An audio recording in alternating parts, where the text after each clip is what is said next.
right, let's dive into some deals, Keith, if you feel good about that. Sure. Yeah, first of all, I wanted to ask you about Tilray, actually. I think you had written a piece recently on Tilray. Um, as we look at Tilray, which recently merged with Aphria, I'm going to drop that ticker in the chat in a moment. How are you looking at the company now that the merger's technically complete, right? We're not too far into it, but how are you evaluating Tilray's financial position post-merger? Because it doesn't seem like we can really use historical valuation metrics for either company at this point, right? Right. And I'm kind of on the fence with this merger, honestly, Olivia. I know there's some analysts who were just super bullish and said this was a perfect match and everything is wonderful. Yeah, maybe.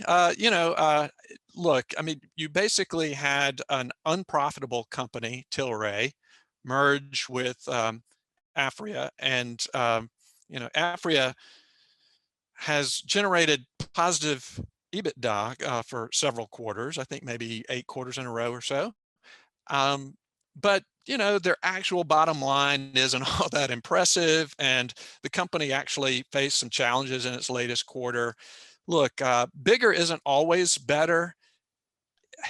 I think the jury's still out, honestly, on whether or not this will end up having been a good deal or not. And the company is called Tilray, but really, Aphria was in the driver's seat. This new company is a lot more Aphria than it is Tilray.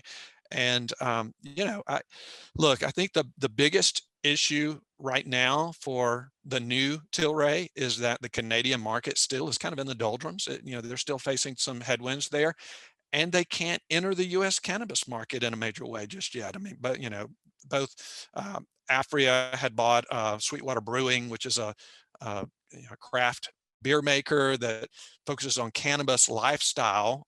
But and then Tilray had Manitoba Harvest, which is a big hemp foods producer.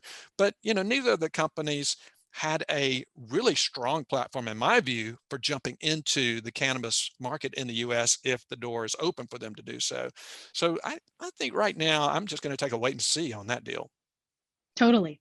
The pricing pressure or the difficulties you're describing in Canada, are you thinking mostly about like pricing pressure and difficulties with, how do legal companies compete with one another, first of all, and then Right. the black market, right? Is that kind of where your mind goes? Yep. Yeah. The black market is still a big issue in Canada. I think maybe a bigger issue than many people expected it to be, especially after, we're several years into legalization in Canada, and the black market is still a major market there.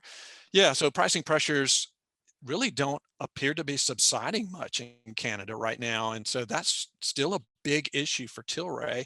And Aphria does have their German operations, and that helps, but the COVID-19 pandemic has hurt them in Germany, at least over the last few quarters. So I think as COVID fears subside, that could help Tilray through the German operations that it inherited through the Aphria merger. But there's still some challenges, and I'm like I said, I'm just taking a wait and see attitude on this one.